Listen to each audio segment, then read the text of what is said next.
Pourquoi mon ex est en colère? Très souvent, je m'aperçois en coaching que vous êtes complètement désarmé face à un ex qui semble être en colère perpétuellement. Et pourtant, il y a des raisons à comprendre, à évoquer pour réussir à percer le mystère et surtout à amener l'ex du coup à se réconcilier. Après une rupture, en fait, les émotions sont souvent à fleur de peau et la colère peut s'installer rapidement. Donc l'idée, c'est de savoir pourquoi est-ce qu'en fait l'ex est vraiment en colère. Il y a souvent des raisons plus profondes derrière cette réaction, c'est pour ça que j'ai voulu le développer dans cette vidéo. Mais avant de commencer, en complément justement du sujet qu'on va développer aujourd'hui, j'avais à cœur de te laisser avoir accès à un mail dans lequel je te donne des astuces pour savoir comment éviter en fait des sujets épineux avec son ex. L'objectif de ce mail, c'est justement de te donner des outils pour que si tu sens que, alors qu'il y avait un petit peu d'accalmie entre vous ces derniers temps, ton ex a tendance à venir remettre des choses négatives sur le tapis, tu sois en mesure d'esquiver ces sujets épineux pour t'attirer le plus de chances possible finalement de rester dans une atmosphère calme. Donc une fois que tu auras terminé cette vidéo, pour y avoir accès, c'est très simple, il suffira d'aller dans le lien de la description en dessous et cliquer sur le lien. Je suis Christelle Lepage, si tu ne me connais pas encore, je suis spécialisée dans les dynamiques amoureuses, experte en reconquête amoureuse. Je suis là pour te faire bénéficier de nombreux conseils, t'aider dans ta démarche de reconquête amoureuse. J'ai suffisamment aujourd'hui de réussite dans mes reconquêtes amoureuses pour t'encourager à tenter ta chance, si tu penses bien évidemment que ton ex en vaut la peine. Si tu as envie aujourd'hui peut-être de mettre une virgule à une histoire qui finalement pour toi ne mérite pas d'être finie. Tous mes conseils sont généralement testés et approuvés, c'est-à-dire que je me sers plutôt de l'expérience d'abord de mes coachings, dans mes consultations privées, pour t'en faire bénéficier ensuite sur cette chaîne et que tu puisses donc les appliquer dans ton contexte actuel. C'est pourquoi, si ce n'est pas déjà fait, je te conseille fortement de t'abonner à ma chaîne qui va forcément t'être utile. Tu peux également cliquer sur la petite cloche des notifications. Ça, c'est intéressant parce que ça te permettra d'être averti en fait à chaque nouvelle sortie de vidéo et de ne louper aucun conseil à venir. Alors, il faut savoir que comprendre les causes finalement de la colère de ton ex peut être vraiment la clé pour apaiser la situation et rétablir une communication plus saine entre vous.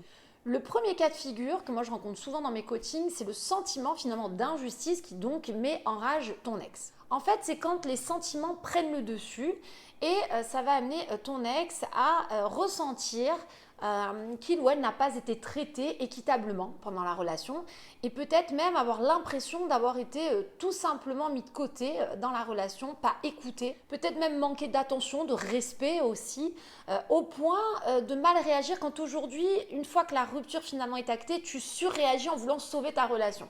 Donc c'est souvent des personnes qui vont avoir de la colère en se disant à l'époque où moi j'étais en souffrance, tu réagissais pas, tu t'en fichais bien pas mal.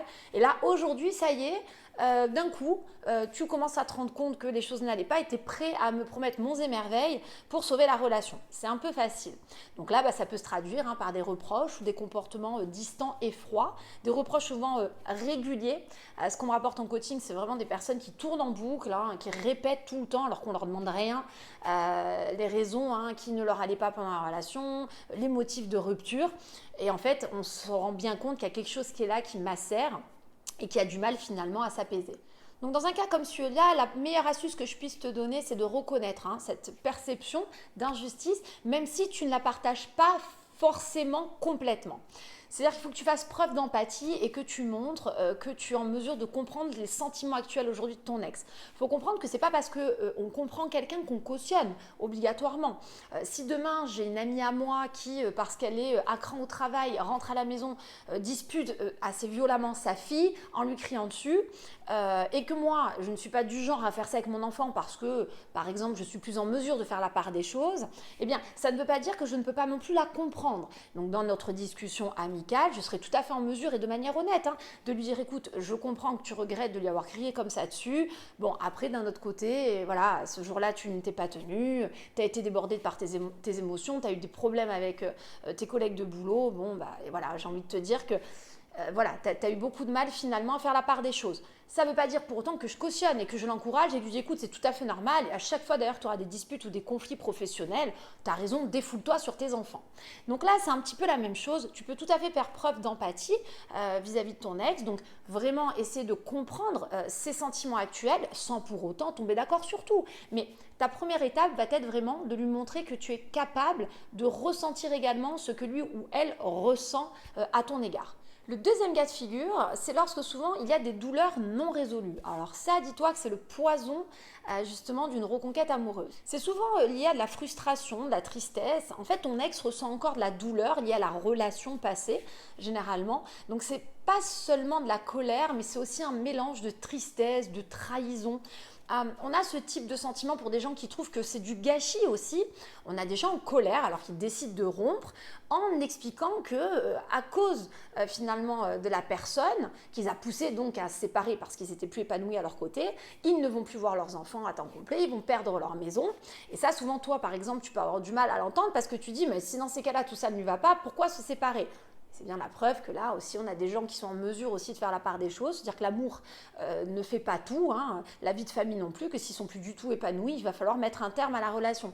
Mais ça n'empêche que ces gens-là, du coup, ont une frustration, une tristesse très forte en elles et se retrouvent du coup très en colère, te rendant en fait vraiment responsable de ces douleurs aujourd'hui et du gâchis que la relation finalement amène.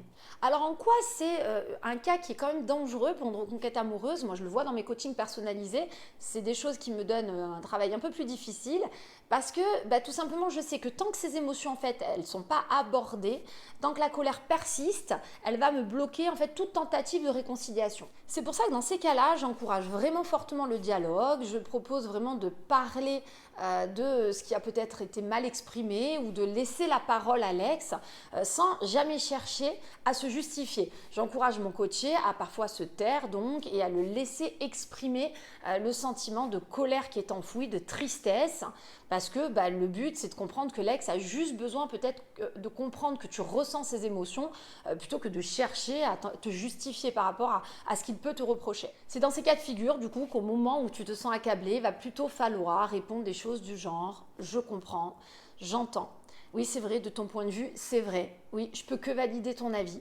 Ensuite, l'autre facteur aussi assez récurrent de la colère chez un ex, c'est lorsqu'il va y avoir une mauvaise communication qui peut engendrer des malentendus qui vont envenimer finalement la rupture. Alors là, c'est souvent une colère qui va aussi venir de quelque chose qui a été dit sur un coup d'impulsivité. Tu as peut-être très mal réagi lors de la rupture et ça a envenimé finalement la situation. N'acceptant pas la rupture, tu as peut-être dit des choses qui ont dépassé ta pensée, tu as peut-être été maladroit, maladroite, et donc tu te retrouves avec un ex qui est davantage braqué, qui se sent encore plus incompris. Alors pourquoi, si tu es dans ce cas-là, c'est assez problématique, il va vraiment falloir essayer de rectifier le tir, c'est parce que si tu ne réussis pas à expliquer à ton ex que peut-être justement ce qui a été dit sur un coup de tête ou qu'aujourd'hui finalement tu prends des dispositions différentes du moment de la rupture, à savoir peut-être que tu acceptes finalement les motifs de rupture, qu'aujourd'hui tu t'apaises par rapport à cette séparation, si tu ne fais pas tout ça, tu risques de rester dans un rapport de force qui ne va jamais finalement trouver de fin. Donc c'est important peut-être, c'est le moment d'amener peut-être des excuses, de les présenter, peut-être d'amener une remise en question aussi sur le tapis en expliquant que tu es en mesure aujourd'hui de comprendre que tu as surréagi ou mal réagi au moment de la rupture et donc de faire en sorte d'écouter activement plutôt que de réagir. Un autre cas aussi que j'ai souvent, c'est lorsque la colère est tout simplement en fait un moteur, un mode de défense qui est rien d'autre qu'un bouclier d'une certaine façon chez ton ex. C'est une forme de protection émotionnelle en fait. La colère de ton ex est tout simplement à ce moment-là un mécanisme de défense qui lui permet un petit peu de se protéger de la douleur qui est occasionnée par cette rupture. Vous avez beaucoup de mal souvent à penser que l'ex est en souffrance également parce que comme c'est lui ou elle qui a pris la décision de rompre, alors forcément c'est que tout va aller mieux dans sa nouvelle vie. Mais en fait pas du tout, il y a beaucoup d'ex qui se rendent compte, qui ont mesuré les conséquences de la rupture et qui peuvent aussi en souffrir mais plus secrètement. Donc au lieu de montrer sa vulnérabilité, ton ex va préférer finalement se réfugier derrière une sorte de colère plutôt que de laisser paraître sa tristesse et les raisons pour lesquelles aujourd'hui c'est pas si simple pour lui ou pour elle. Alors pourquoi là encore c'est crucial du coup d'arriver à déceler si ton ex a cette colère là? parce que ça va t'empêcher sinon de briser ce mécanisme qui empêche justement ton ex de s'exprimer peut-être sur ses émotions plus profondes, du genre je suis très en colère, je te quitte parce que j'étais plus heureuse, mais dans le fond je t'aime encore, ou alors même peut-être de ne pas savoir évoquer la peine ressentie ou même la peur aussi de cette perte. Moi, j'ai des vies de famille avec des mamans, par exemple, qui sont en colère via des ruptures parce que il y a cette notion de ne plus pouvoir voir ses enfants à temps complet, ce déménagement du coup qui va être occasionné dont les enfants risquent de souffrir et clairement elles en veulent à l'ex parce que pour elles, ils sont clairement responsables de cette séparation. Certes, elles ont décidé de se séparer, mais en attendant, elles en sont là parce qu'il n'était plus capable de remplir correctement, on va le dire comme ça, son devoir conjugal. Donc là, ce qui est triste, c'est que la personne va être énormément en colère alors que dans le fond, on s'aperçoit qu'elle est encore finalement amoureuse de son ex-partenaire, que oui, elle est convaincue qu'elle ne doit plus continuer, en tout cas à ce stade aujourd'hui, avec lui par la suite, mais ça n'empêche qu'il y a encore des sentiments forts, il y a encore peut-être une sensation de gâcher, une peut-être volonté finalement de sauver sa relation si ça pouvait valoir le coup, parce que les enfants ont beaucoup à perdre aussi dedans, et mais sauf que du coup l'ex ne peut pas le savoir parce que cette personne n'est pas en mesure de l'exprimer, elle est plutôt à être offensive, à lui rentrer dedans constamment. Dans ces cas de figure, du coup, c'est pour ça que moi ce que je conseille, c'est qu'il faut que tu fasses attention de ne pas réagir directement en fait face à cette colère. Il faut essayer plutôt de créer un climat de sécurité émotionnelle où ton ex va être plus en mesure de se laisser aller en fait pour exprimer ce que il ou elle ressent plus profondément. Pour qu'en fait ton ex se laisse aller, il faut que ton ex ne se sente pas non plus attaqué. Donc tu l'auras compris, les vraies clés en fait pour réussir à apaiser cette colère, l'apprivoiser et avancer, ça va être vraiment la patience et l'empathie. Pour apaiser la colère en fait chez ton ex, tu vas devoir prendre du temps, faire preuve de compréhension. Il ne faut pas que tu t'attendes à des résultats immédiats. Moi, j'ai des gens qui en coaching personnalisé tout de suite me disent « Oh là là, voilà une semaine de travail, ah mais elle était toujours en colère, elle a une réaction très vive, elle m'envoyait bouler, il faut voir comment. » C'est normal aussi, je veux dire, on ne fait pas décolérer quelqu'un en l'espace de une ou deux actions. Il faut laisser un petit peu de temps. Et puis, il faut aussi que ton ex se rende compte que c'est sincère, que tu ne fais pas ça juste parce que tu as quelque chose derrière la tête. Donc, il faut aussi penser à rétablir le dialogue, c'est-à-dire créer un espace en fait où ton ex peut vraiment se sentir libre de s'exprimer. Ne cherche plus en fait à avoir raison, mais plutôt à comprendre en fait ses points de vue. Montre que tu es prêt à écouter aujourd'hui sans juger. Sois honnête et ouvert aussi sur tes propres émotions. Ça peut aussi t'aider à briser la glace.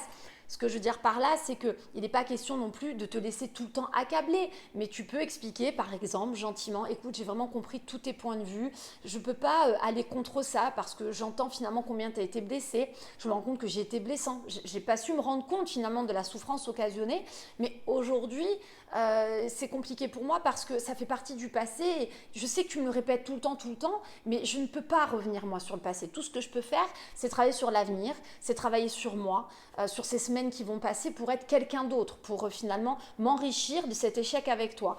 Et c'est pour ça que je comprends que tu aies besoin de toujours peut-être me ramener ces choses-là, pourquoi tu m'en veux. Je suis prêt à l'entendre parce que je ne peux pas t'en vouloir, mais c'est délicat pour moi parce que des fois je me sens un petit peu sans armes face à ces reproches perpétuels. Tu vois, le fait de t'exprimer comme ça, c'est aussi une façon honnête de lui faire comprendre en fait que bon, au bout d'un moment ça tourne en boucle, ta colère ok, mais moi je peux plus rien y faire. Enfin maintenant on est dans un instant plus présent qui vise à aller sur le futur. Alors certes tu veux plus de moi, mais de tourner en boucle c'est inutile même pour toi. Quitte à remettre cette vidéo en arrière à 10 reprises, s'il le faut, il faut le faire un peu plus comme moi je viens de l'exprimer. Ne commence pas à lui dire des choses bien plus brèves, du genre oui écoute c'est bon, tu n'as pas répété 20 fois, tu me l'as déjà dit, maintenant le passé c'est le passé. Là ça ne veut pas dire que tu comprends ton ex, donc à toi aussi quand même d'être intelligent dans ta façon de verbaliser les choses. Mais parfois il faut aussi ne pas avoir peur d'être honnête pour expliquer tes propres émotions face à la situation actuelle qui est un petit peu gênante parce que ton ex est tout le temps agressif contre toi, un peu pour un tout, pour un rien. Et ça peut être fatigant et tu as le droit de l'exprimer. C'est pour ça qu'il vaut mieux quand même prendre du recul pour ne jamais vraiment riposter. Il vaut mieux que tu ne réagisses pas immédiatement pour éviter toute agressivité. Prendre un moment en fait pour réfléchir et répondre calmement. Durant mes coachings, des astuces qui marchent très fort, c'est par exemple un papa qui va chercher ses enfants chez l'ex-compagne, qui se prend 3 cartouches à la minute, qui sur l'instant du coup ne va pas vraiment répondre, va rentrer à la maison, va prendre le temps d'y réfléchir et va répondre intelligemment mais par texto. Du genre, même 3-4 heures plus tard. Tu sais, tout à l'heure, j'ai senti que tu étais vraiment sur les nerfs. C'est pour ça que même moi, j'avais pas envie de répondre à chaud, mais je voulais que tu saches que. Et par exemple, ce que j'expliquais tout à l'heure, tu vas pouvoir le reprendre dans ton texto.